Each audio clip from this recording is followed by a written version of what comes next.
Cerita diawali dengan memperlihatkan seorang komandan Angkatan Udara Amerika yang bernama James, dan ini nama panjangnya, sedang mendatangi sebuah dojo untuk mencari seseorang sesuai foto wajah yang terpampang di sana. Entah apa hubungan James dengan sosok pria Jepang tersebut, tapi sang anak yang bernama Sonsuke tiba-tiba bereaksi saat mendengar tentang James yang mengenal ayahnya selama perang dulu. Sehingga ia baru akan buka mulut setelah James menghadapi murid-muridnya. Right? Aruki.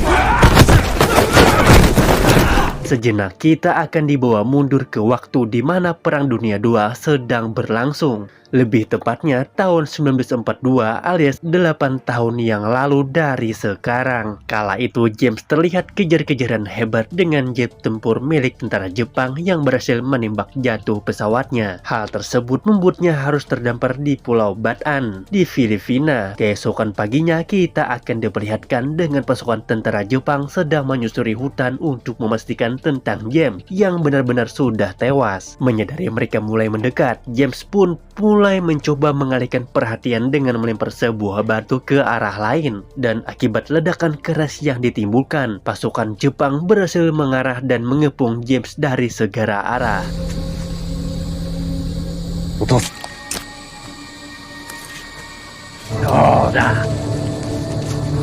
Dan inilah barak tersembunyi khusus tempat para tawanan perang dikurung. Sudah ada puluhan tawanan yang entah sejak kapan mereka berada di tempat ini. Selain lokasi yang berada jauh di tengah hutan, barak ini juga selalu diawasi 24 jam tanpa istirahat. Tiba di depan markas utama, James pun diseret untuk menemui sang jenderal yang bernama Ito dan meminta izin beliau untuk mengambil tindakan selanjutnya. Dikira jadikan tawanan seperti tentara Amerika lain, James justru dibawa ke hutan belakang barak untuk dihabisi. Sesuai tradisi Jepang, yaitu memenggal batok menggunakan pedang katana. Sang kapten yang merupakan orang terdekat jenderal pun menyuruh James berlutut dan mulai mengayunkan pedangnya. Namun tetapi beres menghadapi kapten dan para prajurit, James dengan cepat kabur ke sisi lain hutan dan tak sengaja menemukan bangkai pesawat terbengkalai tanpa mesin. Sempat akan sembunyi di dalam, tapi terlalu berisiko ketahuan. Ia kembali melanjutkan perlariannya setelah mendengarkan teriakan tentara Jepang yang semakin mendekat. Dan ya, James tak sengaja tertangkap ranjau babi dan harus kembali diseret ke dalam barak untuk diamankan. Mendengar kapten dan prajurit tewas dibunuh oleh hanya satu orang saja, yaitu James. Jenderal itu jadi penasaran dengan bagaimana ia melakukannya. Setelah menemukan rencana komandan di balik saku bajunya, jenderal menyuruh sang kapten bernama Endo untuk menunda eksekusi karena beliau punya rencana lain yang entah apa itu.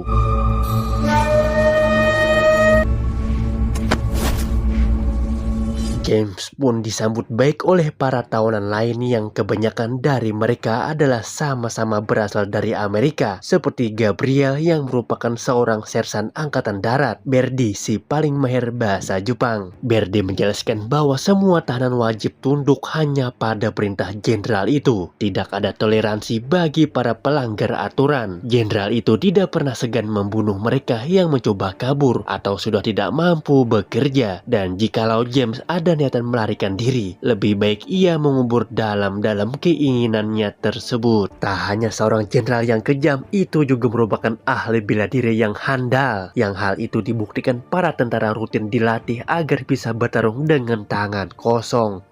Who's that? Who's the commander? Captain Collins. Yes, James. Royal Air Force.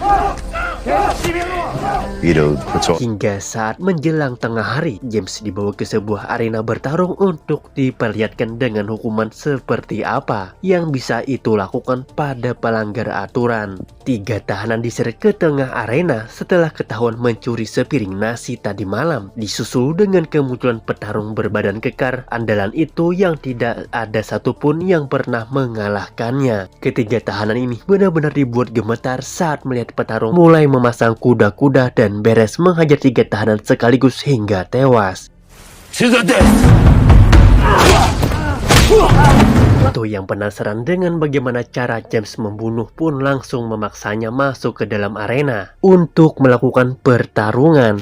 Dikira si petarung andalan itu benar-benar hebat seperti yang digadang-gadang, ternyata James berhasil menjatuhkan si petarung hanya dengan satu tendangan kurang dari 2 detik. Hingga ketika ia mengepalkan tangan kanan dan memusatkan semua tenaga pada satu titik. Disitulah itu seketika bereaksi sambil fokus melihat gerakannya. Dan si petarung pun langsung tewas setelah ia menghantam kepalanya tersebut.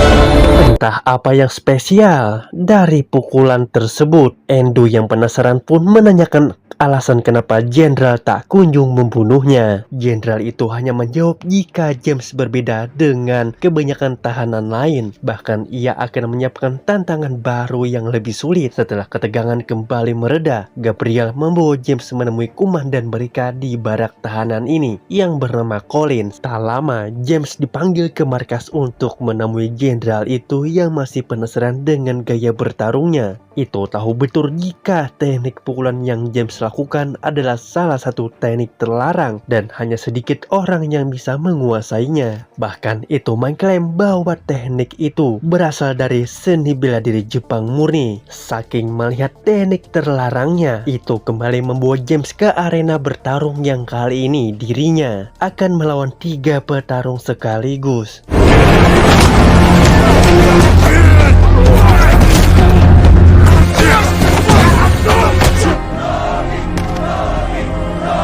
Setelah mengalahkan 3 prajurit barusan, James pun mengajak tahanan lain untuk melakukan pelarian. Beberapa hari berada di sini, ia mulai paham dengan pola pengawasan dan di mana saja letak radio komunikasi berada. Sementara Gabriel disuruh mengalihkan perhatian dengan membuat keributan saat jam kerja sedang berlangsung. James akan naik ke menara dan mencuri radionya.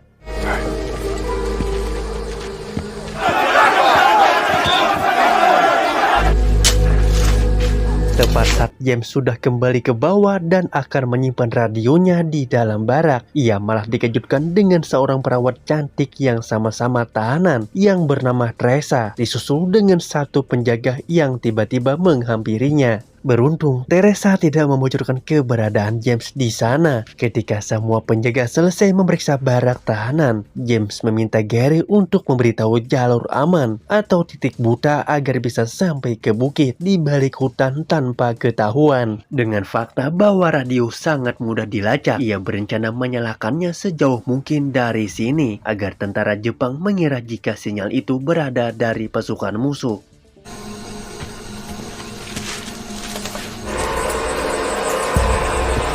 Setibanya di atas bukit yang berhadapan langsung dengan teluk, James pun melihat satu kapal Jepang sedang melakukan patroli. Ia pun mulai menyalakan radio dan mengacak frekuensi, siapa tahu ada komunikasi yang sedang berlangsung.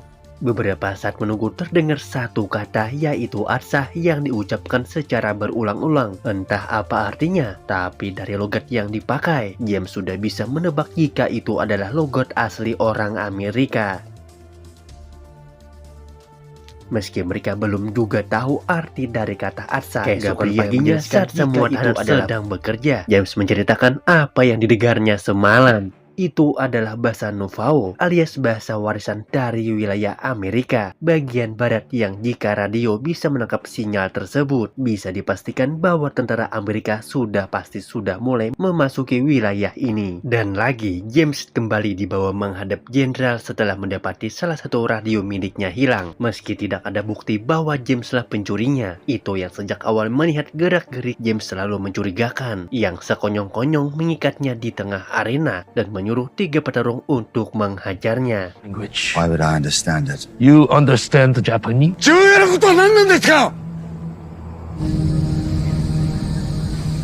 Melihat James tak berdaya, jenderal itu pun menyuruh anak buahnya untuk melepaskan ikatannya. Bukan untuk dilepaskan, melainkan untuk dipukuli lagi dengan cara yang lebih brutal. Di Disinilah James akhirnya bangkit dan langsung menghajar balik sampai akhirnya setelah dipukul sampai pingsan. Sadar-sadar James sudah berada di ruang medis dengan Teresa yang mengobati lukanya. Jenderal itu benar-benar kagum dengan teknik bertarung dengan tangan kosong yang James kuasai. Di sini jugalah jenderal itu akhirnya jujur tentang alasan beliau tak kunjung membunuhnya, karena ternyata itu ingin menjadikan James sebagai tangan kanan terkuatnya.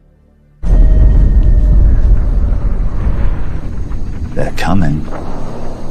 Masih di hari yang sama, Gary berhasil mencuri sepucuk surat dari markas itu yang dibuat tepat sehari sebelum James tertangkap. Yang inti dari surat tersebut adalah peringatan dari Amerika atas Jepang yang menjadikan tentaranya sebagai tawanan. Dan jika dalam kurun waktu tertentu Jepang tak kunjung melepaskan semua tahanan, maka Amerika akan mengirim pasukan udara untuk membombardir tanah ini. Disinilah Gabriel sadar tentang Amerika yang sudah mengetahui lokasi ini sejak lama, termasuk sinyal radio yang sebenarnya menunggu respon balik dari tahanan untuk memastikan mereka masih hidup, sehingga bisa disimpulkan bahwa sejak pertama James dibawa kemari itu memang sengaja mengadakan sebagai pertarungan untuk menggali potensi yang ia miliki, bukan semata-mata ingin menjadikannya ajudan, melainkan sengaja melatih James menjadi mesin pembunuh untuk melawan negaranya sendiri. Tak buang waktu, James dan Gabriel pun langsung ke bukit untuk memberikan respon.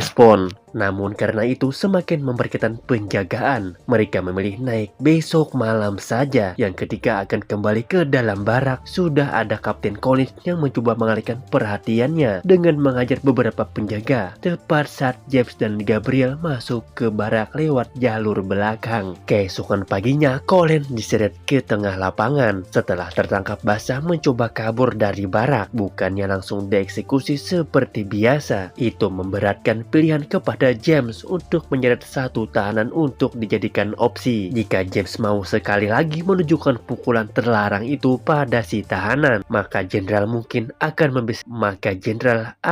membebaskan Collins untuk kali ini. Dan sungguh betapa liciknya jenderal itu, saat si tahanan tak bersalah tetap saja dihabisi. Disusul dengan kemunculan 3 petarung lain yang ditugaskan untuk menghajar Collins, di mana semua kegilaan ini semata-mata jenderal lakukan demi memancing kemarahan James seorang. Pertarungan pun mulai dihentikan setelah Collins berhasil mendorong para prajurit mendobrak dinding barak. Muak dengan tindakan seenak jidat yang itu lakukan, James pun menantang jenderal untuk duel 1 lawan 1 dengannya. Namun karena jenderal adalah seorang pengecut sejati, ia malah menyuruh penjaga untuk melemparnya keluar. In battle, it's the calm man that you should fear them.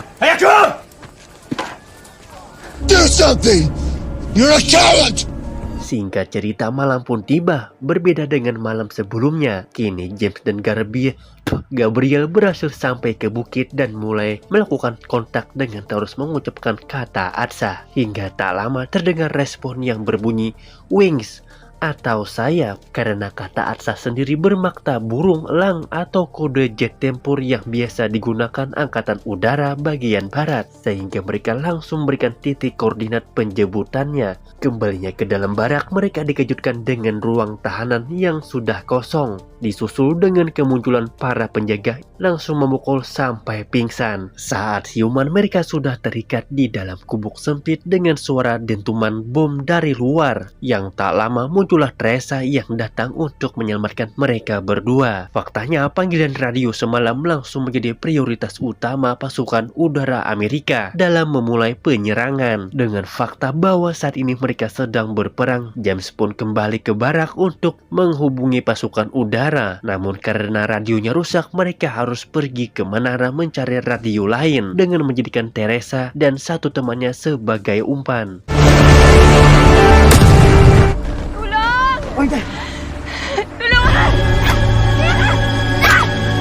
Dengan cepat James naik ke atas untuk memberikan lokasi titik penjemputannya. Melihat para tahanan satu persatu mulai dihabisi, James yang sudah muak bersembunyi pun mengambil salah satu senjata untuk menyelamatkan mereka.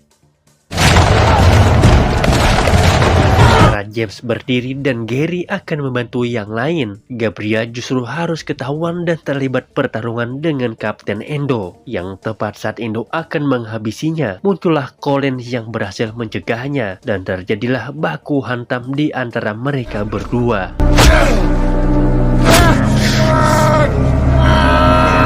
Colin harus tewas di berondong peluru panas saat dirinya tinggal sedikit lagi menghabisi Endo. Sementara untuk James, ia terlihat masih berkeliaran mencari keberadaan jenderal itu yang ternyata sudah menunggunya sedari tadi. Menggunakan katana yang jenderal berikan, mereka akan bertarung sampai darah penghabisan tanpa ada seorang pun yang dapat mencegahnya.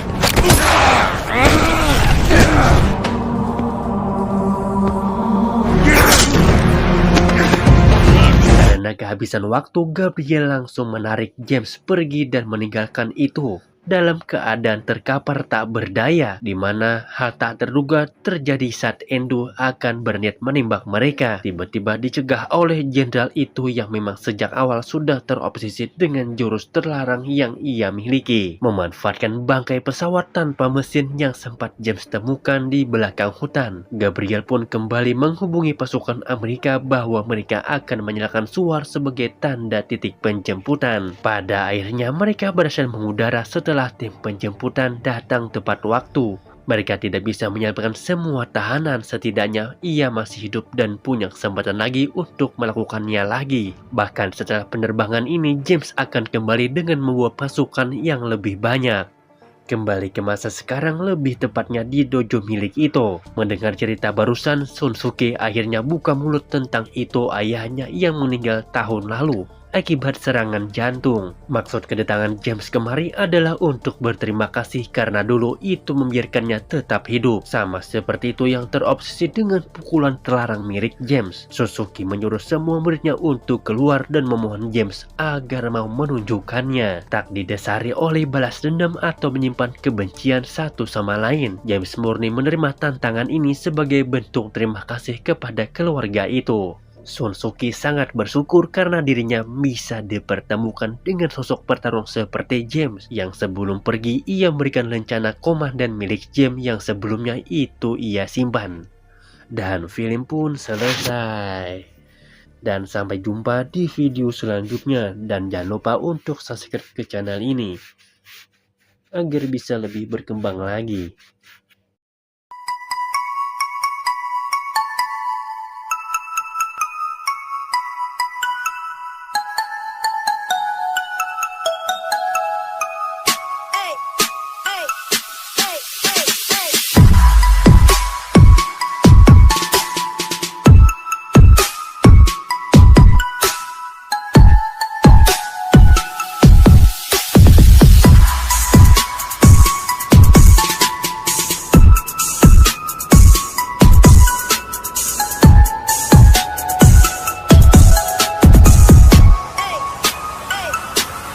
Get it when I get back.